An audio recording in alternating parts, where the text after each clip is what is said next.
A cabin in the woods. Honestly, are there any words that are more evocative of fear, terror, and absolute horror than those? If there are, well, they have no business with tonight's tale of terror that I have for you. Another one from Dr. CREEPEN'S vault, the subreddit I set up so that you could share your stories with me and I could read them all for you.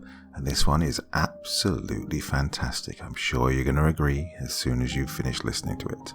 Well, my dear friends, it's Monday. Time once again to start the week off with a terrifying tale of terror. So I just want one thing from you. Just to sit back and relax with your favorite drink and listen.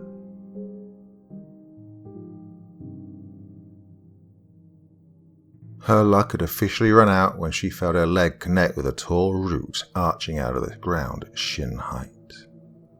Without so much as a second to curse, the young woman toppled to the ground in a heap, scraping along the dirt and leaves before coming to a stop in a moaning, defeated, miserable pile. Her fair skin was smudged with dirt. Her long auburn hair was tangled in a mess of pine needles, twigs, and burrs. Her simple, light blue dress was all but unrecognizable from all the brambles and scrapes she had endured in her flight. She knew these woods like the back of her hand, and even in the dark she'd know her way around if she were blind. But tonight she had gone too far, and even with the light of the full moon to guide her, as she laid on the forest floor nursing her bruised leg, she had to admit defeat. She was utterly lost. The girl had known this time would come, and while she also knew that escape was certainly hopeless, it was better than meeting her fate in the isolated ranch house deep in the forest that had become her prison ever since she married that man. That man, so seemingly suave and handsome in his city ways, his nice clothes. A man who could speak with a feather-soft voice one moment and bite into her soul the next. Just like the way his leather belt bit into her flesh. 3 years she surrendered to his abuses, his tirades, his endless controlling of her. There were no friends to see the bruises, no family to see her tears. Just her and that monster who made this poor young woman the sole focus of all the darkness in his blackened soul. But no man, no matter how evil, brilliant or forceful, can go forever without making a mistake. That night, he'd had too much to drink. The fire water had made him clumsy and careless. She managed to trip him, stunning him when his head hit the wall, and to her joy, the door had not been padlocked. With no hesitation and just the clothes on her back, she bolted into the night, his furious roars fading into the distance as she ran into the darkness. She felt no small amount of relief when she found that, while painful, her leg was not broken, and she could put her weight on it. It was swiftly bleeding, however, and she'd have to get it seen to when she found a town. If I find a town, she thought to herself. That would only come by sheer luck, for she had no clue where she was. Never in the past half of a decade had she ever gotten so far away from the house, and even if she had, the night masked everything in such a way that not only made her lose her way, but made her feel small. It was all she could do not to curl up in a ball and cry. Ain't no time for that, the woman sternly told herself, speaking aloud for the first time in a while, no longer afraid of a backhand. You're a big girl. Big girls don't cry. Big girls keep chugging along. And dusting off her blouse as best she could, so she did, albeit painfully as her shin had begun to swell. Her footfalls became heavy, as her endless sprint through the forest had taken a toll on her energy. And just as she finally crested a small hill, hoping to get her bearings, she felt that her legs would give out altogether. And then she saw it. Ahead, in a little clearing of brush and tall grass, lined with tree stumps, was a log cabin. It looked to be little more than a big shed, and was roughly built, but looked solid. There was a single window by the sturdy-looking front door that pulsed with a dim but distinctive red light. "Oh, I must be dreaming," the young woman said out loud to herself. "Shouldn't be nobody for miles."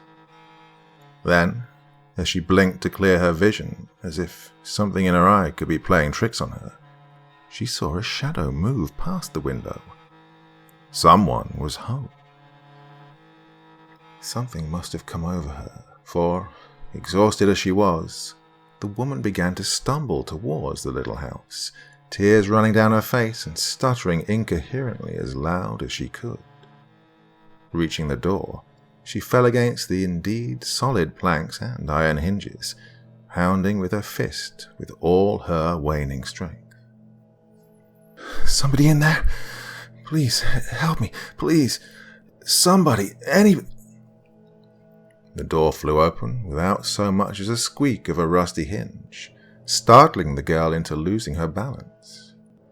Falling forward, she landed on her rear and stared up at the resident of the cabin, who silently considered her from his place upon the threshold. The red light was dimmer than she thought, so most of what she could make out was his silhouette. He was not a big man. In fact, he had narrow shoulders, a slim build, and was not much taller than she was. His cheeks looked hollow, with a hint of stubble. The bones of his face, what little she could see, were angular and sharp, as if the skin of his face were drawn tight over his skull. His hair was short and unkempt, and he wore a loose-fitting shirt and pants. Yet, despite all this, the eerie light gave the man an off-putting feeling. There was no doubt in her mind that this was a strange man. One of his eyes was visible in the light, watery, but with a flinty, cold stare that almost sent a shiver running up this girl's spine. He looked her dead in the face with an almost dead expression. "What are you doing out here this time of night, girl?" His voice was coarse, very low and gravelly, the voice of a man who smoked a lot and always kept his voice to a whisper. His tone was so passive, the girl could not tell if he was angry or concerned. "Please," she whimpered, still sitting on the ground. "He'll kill me if he catches me. I don't know where I am." He didn't move from where he stood in the door, nor did his eyes break contact with hers. "Run along, girl. You're better off me not helping you." And with that, he made to shut the door, turning away from her. "Wait!" She tried to stand up, but winced in pain and instead sat up straighter, reaching as far forward as she could. The man stopped and turned to her again, this time eyeing her up and down. His eye finally drifted to her leg, which was visible in the dim glow, and he saw her wound. He looked back at her face, then to her leg, and, for a moment, she could have sworn she saw the look in his eye soften a little. Letting out a sigh, the man swung open the door again, standing aside to let her through. "Best get inside then. Can't have you limping around the woods all scraped up like that now, can we?" The girl could not get inside the house quick enough. Standing up, successfully this time, she hobbled into the home and plopped down onto a roughly built stool the man had provided for her. Now inside, she got a better idea of the cabin's layout. It was sparsely furnished, and all with what looked to be handmade furniture. There were 2 stools, some crates, a small stove, a table, a pile of wood, and a bed in the farthest corner from the door. On a small box next to the bed was a lamp, its glass case coated in some kind of red paint that tinted the light it gave off. The man shut the door behind her, but he did not bolt it, and he turned to face her, now with the light fully upon him. He was indeed not a big man. He was very thin, and his face was the most haunting that she had ever seen. His eyes were sunken, irises so blue that they almost looked white, and he looked like he'd not shaved in a week. Dark bags hung under his eyes, and his unkempt hair only added to the image of a very bedraggled creature. He looked like he should have been in his late 30s, no older than the girl, but the air about him made him seem incredibly old, weary and spent like a dying old mule. He advanced to within a short range of her and knelt to examine her wound. He brought his face close to it and sniffed it a couple of times, and she felt his hands clench a little tighter for a moment before loosening their grip. She was surprised at this, but he seemed to pay her no mind. He poured some warm water from a kettle on the stove over the wound and began to dab at it with a handkerchief he withdrew from his breast pocket. The water felt soothing, and his hands, while knobbly with spindly fingers, were very gentle. As he worked, without looking her in the face, he spoke up for the first time in what felt like hours that she had been sitting there. "You didn't answer me, girl." She snapped back to reality, having nearly dozed off. The night's events had taken their toll on her. "Beg pardon?" "What's a girl doing out in the woods on a night like this? With a hurt leg, no less." She wasn't sure whether or not to trust the man with the truth just yet. Something about all this left an uneasy feeling in her belly. "I got lost. Hit my leg on a root or something while running around like a fool." This was, of course, true, but not the entire truth. She could not know if this man knew her husband after all. "Indeed," he muttered. "That don't answer why, though, don't it?" He looked up at her face from where he knelt by her leg, and that passive, chilling look had come over him again. Something in his eyes was compelling, hard to resist, like a steam train bearing down the iron tracks. Forcing herself to look away, she continued. "My man, you see, he's a right heartless bastard. Beats me like a dog some days. Says awful things to me, chokes me half to death. Marrying him was the stupidest thing I ever did. Finally escaped tonight, and well, here I am." His face did not change, but his head tilted slightly to the side as he considered her story. "That's so." The man did not sound disbelieving, nor did he sound surprised. He almost sounded disinterested, distracted like a busy parent trying to humor an excited child.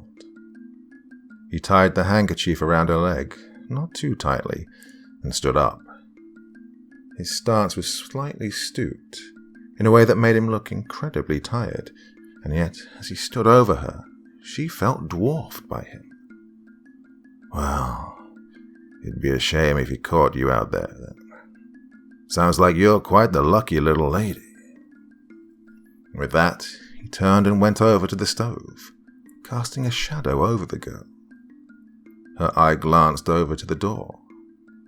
Next to the doorframe, there was a large wood axe leaning against the wall. "You wouldn't know my man, would you?" she asked tentatively. A raspy, almost wheezy chuckle came from the man's throat. "No, girl, I wouldn't. Matter of fact, I came to these woods to be alone." Why'd you want to be alone? However, it was not his isolation that worried her, but rather her own. At that moment, she had never felt so far from salvation. "'Cause I ain't like most people, girl." He still was not facing her, but something about his tone of voice was unsettling. There was almost a touch of excitement to his words that grew as he spoke. Perhaps the loneliness had gotten to the poor man. "See, ever since I was a boy. Something happens to me on nights like these. Something awful." The man began to turn, and her blood turned to ice in her veins when she saw the look in his eyes. Eyes that seemed to have lost all pupils and were turning into a milky white. His mouth was beginning to twist into an evil smile as he slowly rotated to face her. "And when it happens, I get this urge, see?" He took a step towards her, causing the girl to squirm instinctively in her seat. The grin stretched across the man's face was inhuman, and his neck began to twitch. She could have sworn that suddenly he'd grown in stature right in front of her. "There's fire in my belly. It starts to burn me up from the inside out. I feel like I'm dying. I gotta get what I need. And you know what I need, girl." He began to move closer, and, in her panic, the young woman fell off a stool and began to back into the corner of the cabin. Even the screams she so desperately wanted to release were frozen in her throat. "You ever been so hungry you feel like you got live coals in your belly? Like you got boiling water in your veins, like molten iron in your skull?" The man moved slowly but inexorably, pinning her in the corner with no escape. "Oh, ain't no one ever been that hungry but me. God, it hurts." His voice climbed in volume and pitch, the excitement and fervor in his voice building so high it threatened to burst the top off the house. "I told you, girl, you'd have been better off lost in the woods. But don't worry, at least it won't hurt you as much as it hurts me." He raised both hands towards her face, only inches from grabbing her with those long fingers of his. Her eyes flicked futilely to the door, and the breath hitched in her throat. The door was open, having swung open noiselessly, and the axe was gone. There was a sickening crack like the sound of a breaking tree branch, and, for a moment, the strange man's eyes returned to normal as a look of shock came across his face. He groaned once and collapsed to the floor, dead as a doornail. The axe, its handle still quivering, was buried deep in the middle of his back. The blow had fallen dead center on his spine.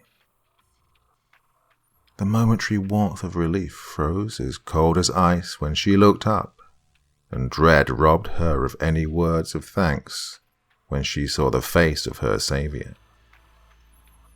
Her husband stood there, panting and furious. His eyes were still bloodshot from the drink, and the sheen of sweat glistened on his face. He'd always been a burly man, a naturally strong specimen, vital and overpowering like the whiskey he guzzled almost every night. Compared to the stranger, who he had just killed with their own axe, he seemed like a giant. Fuming, he grabbed her by the collar of her dress and yanked the girl to her feet. "Nice try, you silly little bitch. Gave your man an awful scare. Something could have happened to you." His tone was mocking, with not a tinge of concern to be heard. "You know what this means when we get back home." She struggled as best she could, clawing against his grip and trying to squirm out of his grasp. But even drunk, his hands were like iron clamps. She may as well have been trying to wriggle out of the stocks. She kicked at his shins, distinctively hitting bone with her shoe and earning her a pained grunt.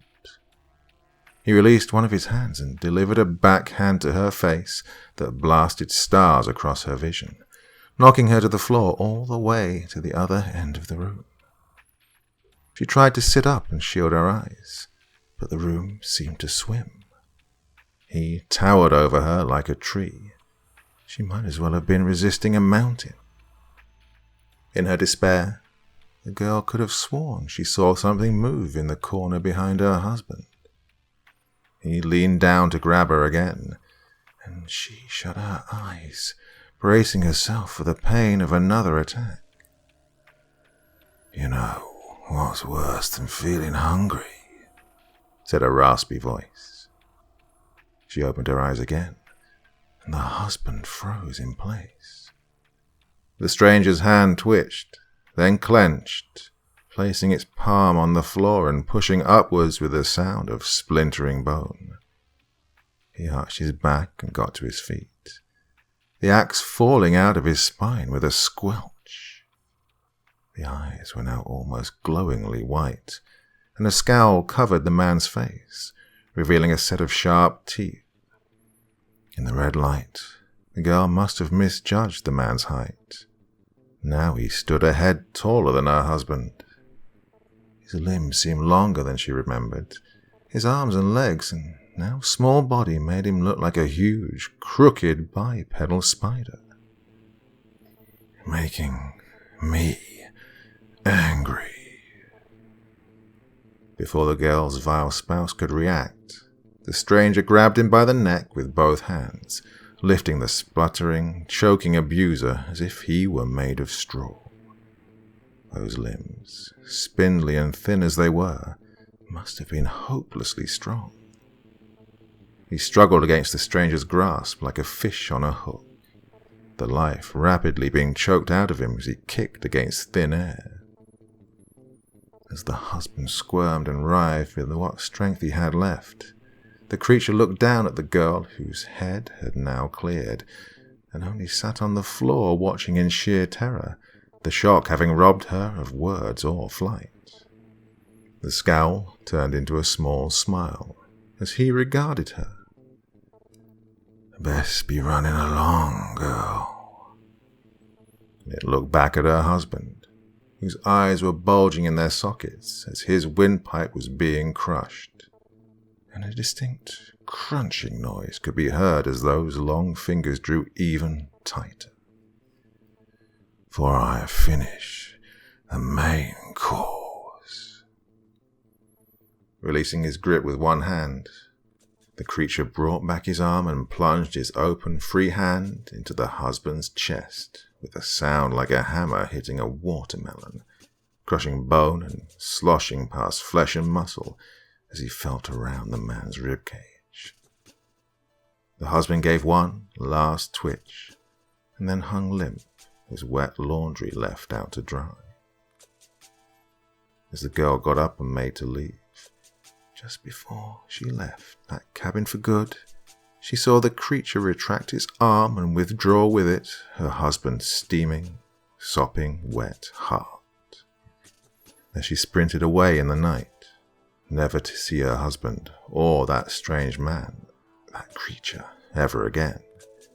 In that moment of shock, a fit of laughter came over her. The woman struggled to breathe as she ran and ran, over hills, through the trees, around boulders, but almost the whole way she laughed and laughed. As the forest gave way to flatlands, and the forest floor gave way to a dirt road, she saw the lights of civilization on the horizon. It was then that she stopped and wiped the tears of laughter from her eyes and chortled to herself. Well, I guess the bastard had a heart after all.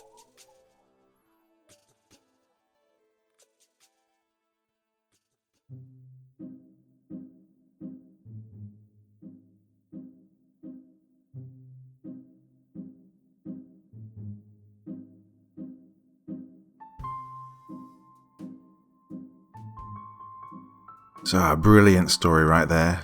One that the author put on the subreddit a few months ago, and by some means I managed to completely miss it. Thankfully they reposted it earlier in the week, and I saw it this time, and I was like, wow, yeah, I have to do that one. I know everyone who listens is going to absolutely love it. Hope you agree with me. You do, don't you? Of course you do. Well, that's enough for me for one evening, but of course I will be back again with you on Wednesday with something. Not quite sure yet, but something good, of course. Until then, sweet dreams and bye-bye.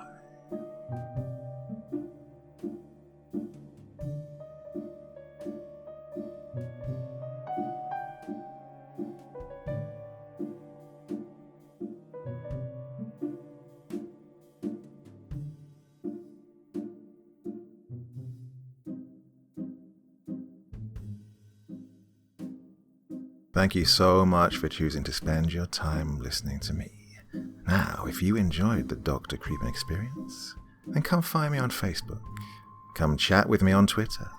Listen to the background music and download it if you like on SoundCloud. Drop by the store, pick up a t-shirt. And, importantly, if you've got a story you'd like me to read, send it to Dr. Creepen's Vault, the subreddit I set up so that I could read your stories. Now, looking forward to seeing you all again real soon. So, come check me out, okay?